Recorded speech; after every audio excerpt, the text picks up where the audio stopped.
오늘 함께 볼 말씀은 사도행전 12장 5절부터 12절의 말씀입니다. 사도행전 12장 5절부터 12절의 말씀, 우리 합독하도록 하겠습니다. 이에 베드로는 옥에 갇혔고 교회는 그를 위하여 간절히 하나님께 기도하더라. 헤롯이 잡아내려고 하는 그 전날 밤에 베드로가 두 군인 틈에서 두 쇠사슬에 매여 누워 잤는데 파수꾼들이 문 밖에서 옥을 지키더니 호련히 주의 사자가 나타나매 옥중에 광채가 빛나며 또 베드로의 옆구리를 쳐 깨워 이르되 급히 일어나라 하니 쇠사슬이 그 손에서 벗어지더라. 천사가 이르되 띠를 띠고 신을 신으라 하거늘 베드로가 그대로 하니 천사가 또 이르되 겉옷을 입고 따라오라 한데 베드로가 나와서 따라갈새 천사가 하는 것이 생시인 줄 알지 못하고 환상을 보는가 하니라. 이에 첫째와 둘째 파수를 지나 시내로 통한 쇠문에 이르니 문이 저절로 열리는지라. 나와서 한 거리를 지나매 천사가 곧 떠나더라. 이에 베드로가 정신이 들어 이르되 내가 이제야 참으로 주께서 그의 천사를 보내어 나를 헤롯의 손과 유대 백성의 모든 기대에서 벗어나게 할 줄 알겠으며 깨닫고 마가라는 요한의 어머니 마리아의 집에 가니 여러 사람이 거기에 모여 기도하고 있더라. 아멘. 오늘 함께 나눌 말씀의 제목은 나의 믿음을 점검입니다. 우리는 오늘 이 본문 말씀을 통해 진짜 믿음에 대해서 묵상을 하게 되어집니다.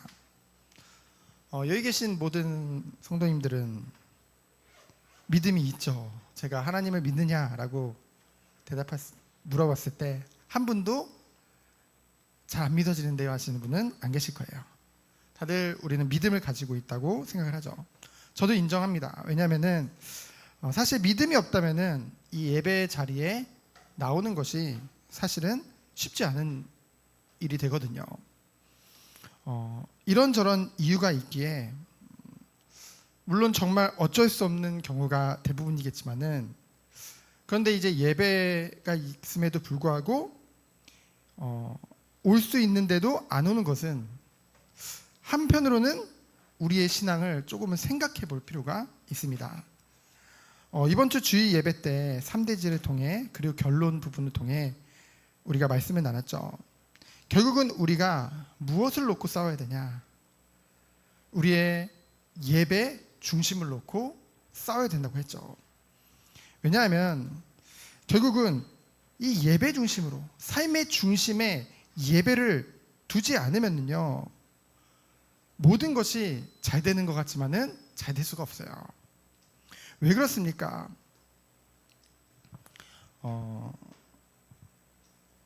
하나님께서는 우리들을 구원하시고 자녀 삼아 주셨죠. 하나님의 백성 삼으셨습니다. 근데 그 제일 목적이 무엇입니까? 하나님 나라의 축복을 누리게 하시기 위해서. 하나님 나라가 뭐예요? 하나님이 우리의 주인 되시는 거거든요. 그래서 뭡니까? 결국은 나의 삶이 예배 중심으로 삶이 되어질 때 그것의 예배를 딱 중심으로 두고 모든 계획을 짤 때 우리는 하나님이 정말로 원하시는 그런 축복을 누리게 된다는 것이죠. 제가 이제 새벽 예배, 수요 예배 있고요. 그리고 철야 있고요. 평일 예배들과 그리고 주일 예배들이 있죠. 그리고 모든 계층의 예배들도 같이 합니다. 그러다 보니까 어떤 사람들이 혼자서 그거 다 하기에 힘들지 않느냐라는 질문도 하는데요. 솔직히 버거울 때도 있습니다. 그런데 신기한 것은 그리고 감사한 것은 버겁더라도 안 하는 것보다 하는 게 더 안 힘든다는 거죠. 쉽게 말하면은 안 하는 게 더 힘들다는 거죠. 삶에 안 하면은 어떤 마음이 드냐면은 내 삶에 있어서 아주 굉장히 중요한 부분, 큰 부분이 빠진 뭔가 허전함을 느끼게 되어집니다. 하나님께 예배드리는 것이 기쁘고 즐겁고요. 말씀을 전하고 나면 말씀을 전하기 전보다 훨씬 더 힘이 나고 기쁩니다. 그렇기 때문에 이것을 할 수밖에 없는 것이죠. 반대로 예배 중심이 나의 삶의 중심이 예배를 중심으로 계획을 짜고 시간을 짜면 어떻게 되겠습니까? 우리는요, 하나님이 영적인 존재로 창조하셨기 때문에 우리의 창조 목적이 백성을 삼으신 이유가 뭡니까? 하나님과의 관계로 회복하고 거기서 끝나는 것이 아니라 하나님과의 친밀한 교제 속으로 인도하시기 원하시기 때문에. 근데 이것이 안 되면은 어떻게 되냐? 영적으로 피폐해지게 될 수밖에 없죠. 그렇게 되면 어떻게 됩니까? 우리의 죄성이 쉽게 말하면은 죄가 왕노릇하는 그런 예배를 놓친 삶은요, 그렇게 될 수밖에 없다는 거죠. 그래서 우리는 지금 마지막 때를 살고 있거든요. 그렇기 때문에 우리가 무엇의 생을 걸어야 되겠습니까? 예배의 생을 걸어야 될 줄 믿습니다. 지난 예배 때 우리가 사도행전 11장을 통해 이 안디옥 교회가 든든히 서가는 과정을 우리는 보게 되어졌죠. 그에 반해 오늘 12장에 보면은 예루살렘에는 더욱 큰 박해가 일어나는 것을 우리는 보게 되어집니다. 이제 스데반이 이제 순교를 하게 되어지잖아요. 그때만 해도 이제 유대 종교 지도자들을 중심으로 해서 그 핍박이 일어났었거든요. 근데 오늘 본문에 보면은 이제는 국가 권력이 개입해서 그 교회의 지도자인 사도들을 이제 사형에 처하게 되는 그런 일들이 벌어지게 되어집니다. 그래서 이제 유대교가 이제 이 이스라엘 유대인들에게 굉장히 영향력을 주고 있잖아요. 그러다 보니까 이 유대교에게 환심을 사기 위해서 이제 헤롯 왕이 손을 들어 교회를 이제 핍박하게 되어지죠. 교회를 완전히 무너뜨리려고 합니다. 그래서 그 중심에 사도들이 있기 때문에 그래서 사도들을 죽이려고 하죠. 그래서 첫 번째로 누가 죽음을 당하게 돼요? 요한의 형제 야고보가 칼로 죽임을 당했다고 했는데요. 칼로 죽임을 당했다는 것은 무엇입니까? 이제 차명을 당했다는 거죠. 그런데 이 야고보를 죽이고 나니까 이 유대인들이 굉장히 기뻐하는 거예요. 그 모습을 보고 어떻게 해요? 베드로도 잡아서 죽이려고 하죠. 무교절에. 이제 무교절이면은 유대인들 많은 사람들이 이제 모이게 되잖아요. 그때 뭔가 더욱더 극적인 효과를 이루기 위해서, 한마디로 쇼맨십이죠. 그들에게 환심을 사기 원하기 때문에. 근데 이제 6월절인 거예요. 근데 이제 또 그날 이들을 이제 어떻게 해요? 옥에 가두게 되어지죠. 왜냐면은 유대인들이 그날에 이제 사형을 처하는 것을 그들 문화에서는, 그리고 종교적으로 봤을 때 원하지 않거든요.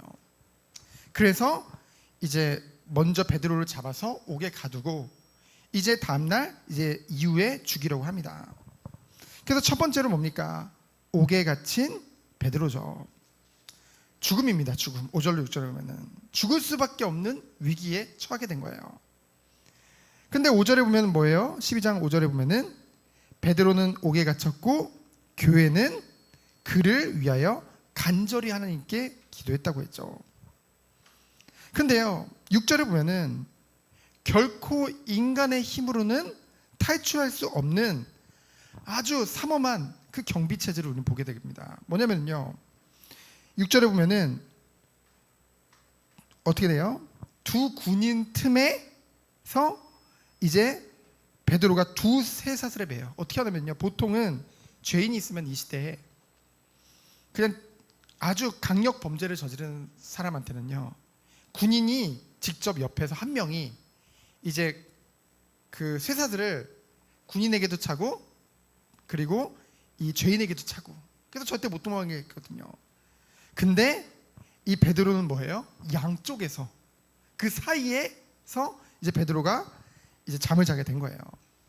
그걸 보면은 이후의 말씀을 보면은 파수꾼을 이중으로 둬서 문을 지킵니다. 제1문이 있고 제2문이 있어요. 여기를 빠져나가더라도 문 하나를 지나야 되는데 거기에도 지키고 있고요. 쇠문이 잠겨 있고요. 또 그걸 뚫어도 또 쇠문이 잠겨 있고 또 한 명이 파수꾼이 지키고 있습니다. 결코 빠져나올 수 없는, 그렇죠? 인간의 힘으로는 절대로 빠져나올 수 있는 없는. 그럼 한편으로 보면은 이 헤롯이 얼만큼 베드로를 진짜로 확실하게 죽이고 싶어 했는지 그것을 우리는 보게 되었죠. 지금까지 상황을 보면은 베드로는 내일 어떻게 되는 거예요? 반드시 죽게 된다는 거죠. 반드시 죽게 되는 거예요. 그런데 이 베드로가 어땠냐? 6절에 보면은 두 군인 틈에서 누워 자는데 라고 되어 있어요. 내일 죽는 게 확실한데요. 그렇죠? 베드로는 그렇잖아요. 사람이 내일 죽는다고 그러면 잠이 오겠습니까? 그런데 아무렇지도 않게 아주 태평하게 잠을 자게 됩니다.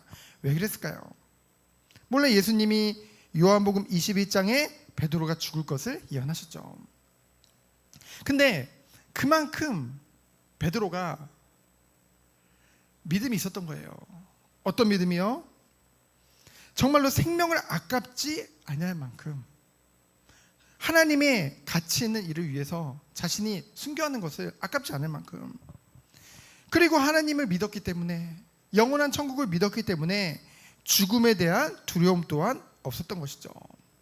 여러분, 우리에게 정말 이러한 믿음이 있습니까? 그렇다면 이렇게 생각할 수도 있어요.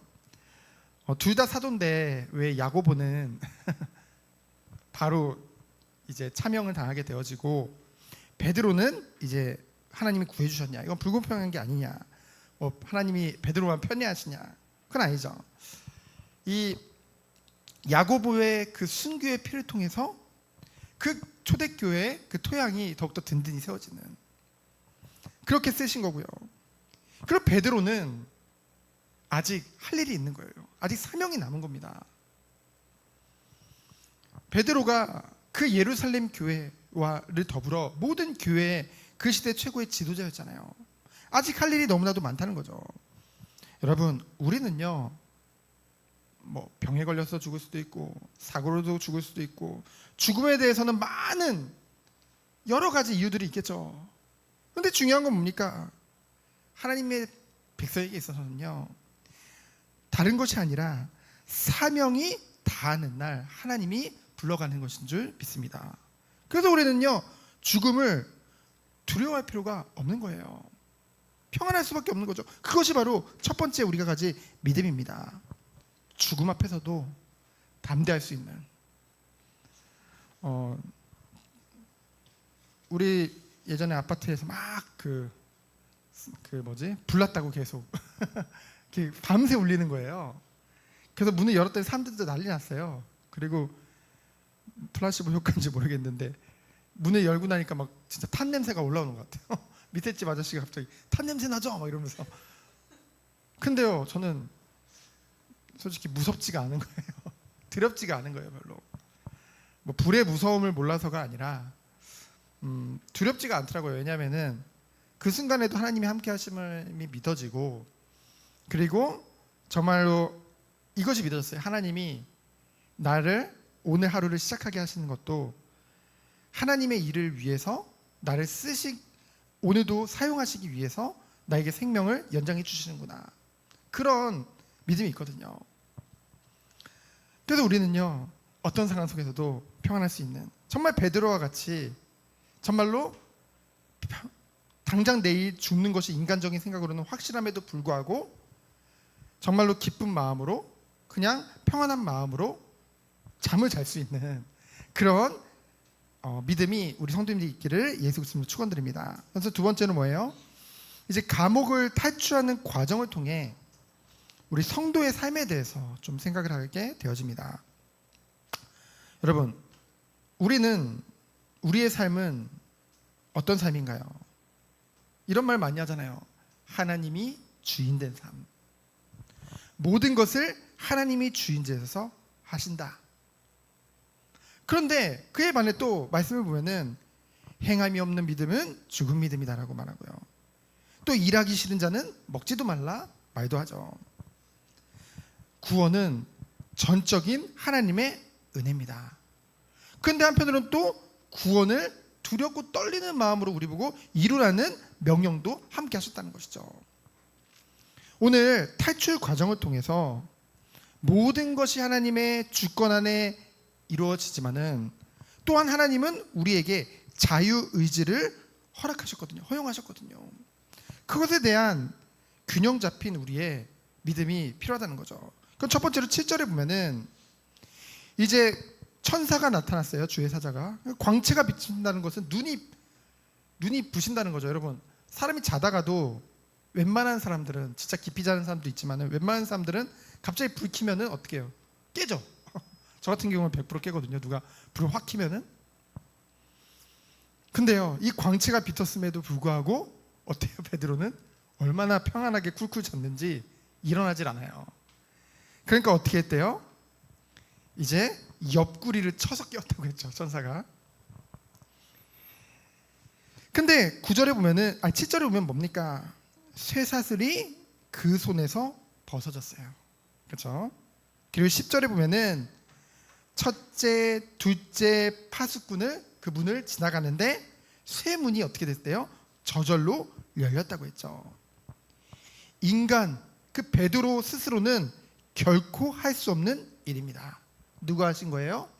하나님이 주의 사자들을 통해, 천사들을 통해 행하신 일이죠. 여러분, 구원을 우리는 절대로 스스로 이룰 수 없었습니다. 왜 그렇습니까? 첫사람인 아담의 죄로 말미암아 모든 인간은 전적인 타락 가운데, 무능 가운데, 부패 가운데, 다른 말로 하면 하나님의 형상이 완전히 오염되어졌기 때문에, 그래서 죄인된 우리가 할 수 없음을 하나님이 아셨죠. 그래서 하나님께서는 우리의 구원을 계획하셨고요, 그리고 언약하셨고 그것을 완전히 성취하신 줄 믿습니다. 누구를 통해서요? 말씀이 육신이 되어 우리 가운데 거하심에, 예수님께서, 성자 예수님께서 이 땅에 인간의 몸으로 오신 것이죠. 그래서 우리를 위해서 십자가에서 완전한 대속을 이룬 줄 믿습니다. 그분을 믿을 때 우리는 뭐예요? 속죄함을 잊게 되어지는 것이죠. 구원을 받게 되어지는 것이죠.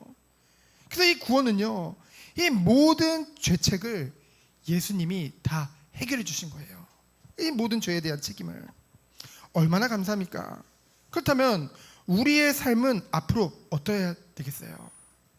이 은혜에 정말 감사하고 감격한다고 한다면은 하나님이 원하시는 것에 집중할 수밖에 없다는 것이죠. 정말로 이 은혜가 크다고 한다면은 어찌 하나님이 원하시는 것에 관심이 없고 나의 꿈을 위해서 갈 수 있겠습니까? 우리는 우리의 꿈을 위해서 가는 것이 아니에요.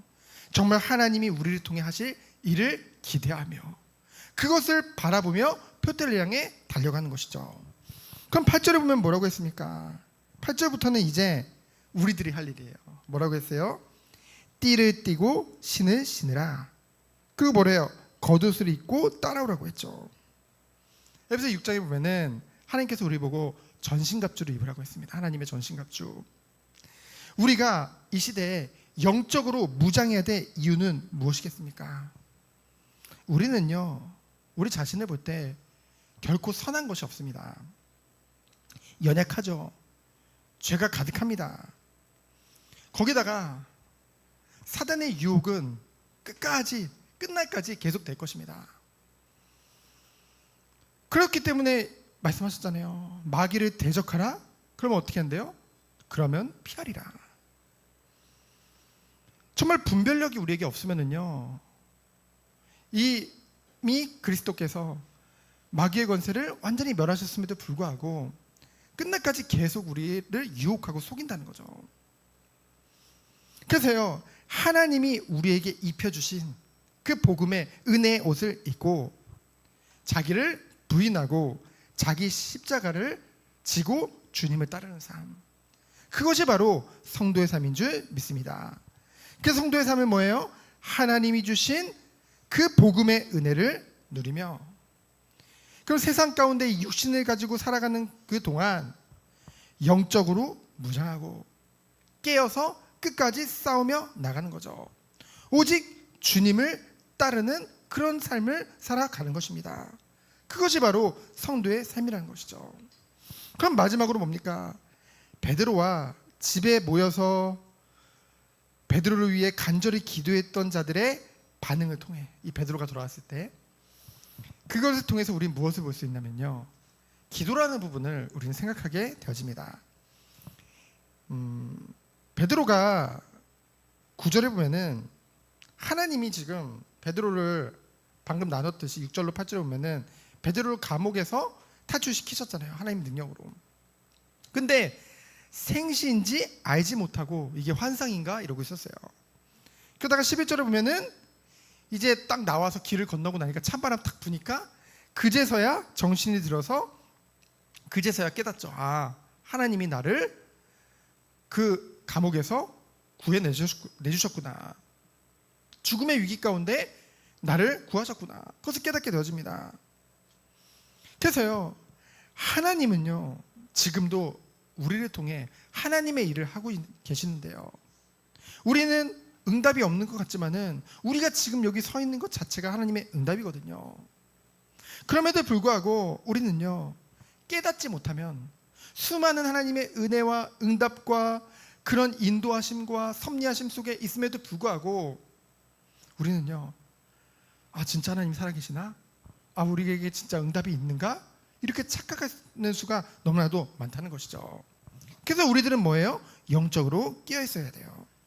두 번째로, 집에 모여서 간절히 기도했던 사람들, 베드로를 위해 진짜 간절히 기도했잖아요.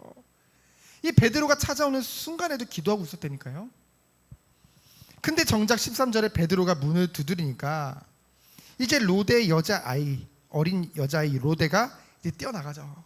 누구세요? 하니까 베드로가 딱 베드로 목소리를 듣고 베드로인 거 바로 알아채고 기뻐서 이제 달려 들어갑니다. 아, 정말 우리가 어린아이 같은 믿음이라고 하는데요, 예전에도 제가 한번 얘기했지만은 진유가 어렸을 때 우리가 다음날 어디 소풍을 가기로 했는데 일기예보에는 비가 온다고 했지만은 전날 이제 기도를 했거든요, 비 안 오게 해달라고. 그랬는데 아침에 비가 온다고 비 소식이 있으니까 우리 사모님이 우산을 들고 나온 거예요. 근데 진유가 옆에서 어렸을 때 엄마 왜 우산 가지고 나오냐고.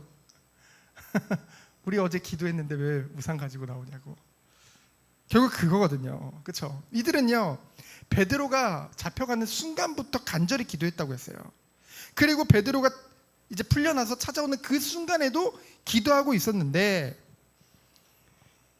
이 여자아이가 베드로가 돌아왔다고 하니까 그들의 반응은 어땠어요? 시컨 기도는 다 해놓고 15절에 보면은 그 소녀 보고 미쳤다고 했어요. 믿지 않는 거죠. 그런데 아니에요, 저기 들어보세요, 문을 누가 두드리고 있잖아요. 그랬더니 그제서야 뭐라고 하잖아요. 아, 베드로의 천사인가 보다. 이 유대인들은 이제 이 성경에 나오는 천사의 개념들, 뭐 우리 한 사람 한 사람 뭐 수호천사 있다 그런 말씀도 있지만은, 근데 이들은 유대교적으로 유대인들은 무엇을 믿었냐면은 각 사람마다 자기와 똑같은 형상을 가지고 똑같은 목소리를 내는 그런 수호천사가 따라다닌다고 유대교에서 믿었어요. 그렇죠? 이 제자들도 그런 영향이 있다 보니까 이제 그렇게 얘기한 거죠. 야, 그거 왜요? 이들도 저 믿었던 거예요. 뭐냐, 베드로는 결코 돌아올 수 없다, 죽을 수밖에 없다, 그렇게 생각을 했기 때문에 기도해 놓고도 믿지 못하는 거죠. 근데 정작 뭐예요? 직접 문을 열고 베드로인 걸 확인하니까 또 어때요? 누구보다 또 흥분합니다. 그렇죠? 흥분하죠. 이 믿음이 없는 사람들이 흥분도 잘합니다. 그렇죠? 흥분해요. 그러니까 베드로가 어떻게 해요? 그들을 조용히 시키죠. 안 그래도 지금 베드로 나온 것 때문에 난리가 났을 텐데 지금 또 잡히면 안 되잖아요. 그리고 떠나서 다른 곳으로 이제 피신을 하게 되어지죠.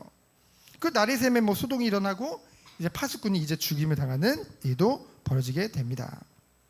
그래서요, 우리는요, 오늘 이 3대지를 통해서 하나님이 우리에게 주신 말씀은 무엇입니까? 먼저 우리에게 있어야 될 것, 믿음이 있는 증거가 또 뭡니까? 항상 기도 속에 있는 것이죠. 하나님 말씀, 항상 기도하라, 쉬지 말고 기도하라, 범사에 감사라고 했죠. 항상 기뻐하라, 쉬지 말고 기도하라, 범사에 감사라고 했죠. 먼저 성도가 누릴 축복, 항상 기도합니다. 그럼 기도했으면 어떻게 해야 돼요? 그 기도한 것을 정말로 믿어야 될 줄 믿습니다. 하나님의 선하신 뜻 가운데 반드시 그 기도가 응답되어질 것을, 하나님이 들으시고 하나님 뜻대로 응답하실 것을 우리는 믿는 것이죠. 그럼 오늘 말씀의 결론은 무엇입니까? 우리는요, 마지막 때를 살고 있습니다. 세상에는 갈수록 더욱더 우리를 유혹하는 것들, 속이는 것들이 너무나도 많고, 우리의 육신의 정욕이 즐겁게 하는 것들이 너무나도 이 세상에는 많습니다. 그럼 우리에게 무엇이 있어야 되겠습니까? 끝까지 영적인 힘, 영적인 건강을 유지하겠죠. 요즘 그 얘기를 하잖아요. 건강 나이 중요하다고 하고, 죽음도 건강하게 어떻게, 얼마나 웰빙이 아니라 뭐라고 하죠? 갑자기 용어가 생각나는데 웨이다이라고 하나요? 어쨌든 잘 죽는 거, 그렇죠? 건강하게 살다가. 근데요, 우리 믿는 자들은 건강하게, 육신의 건강함도 중요하겠지만 죽기 전까지, 주님 품에 안기는 그날까지 영적인 건강을 끝까지 유지하는 것이 무엇보다 중요하다고 생각됩니다. 우리 창세기에 보면은 대표적으로 두 명을 살펴보면요, 여러분 이삭을 보세요. 이삭은 얼마나 믿음이 있었습니까? 그렇죠? 근데 이삭이 나중에 나이가 들었을 때 어떻게 돼요?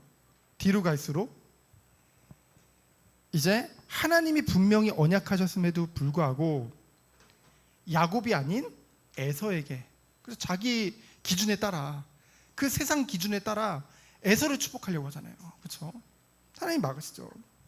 그에 반해 야곱을 보세요. 야곱의 삶을 우리가 창세기를 통해서 봤잖아요.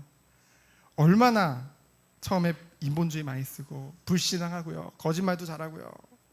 그랬던 야곱이 나중에 이제 죽기 전에 이제 요셉이 자기 자녀를 데리고 오잖아요. 므낫세, 에브라임을. 그때 눈이 어두워진 상태에서 어떻게 합니까?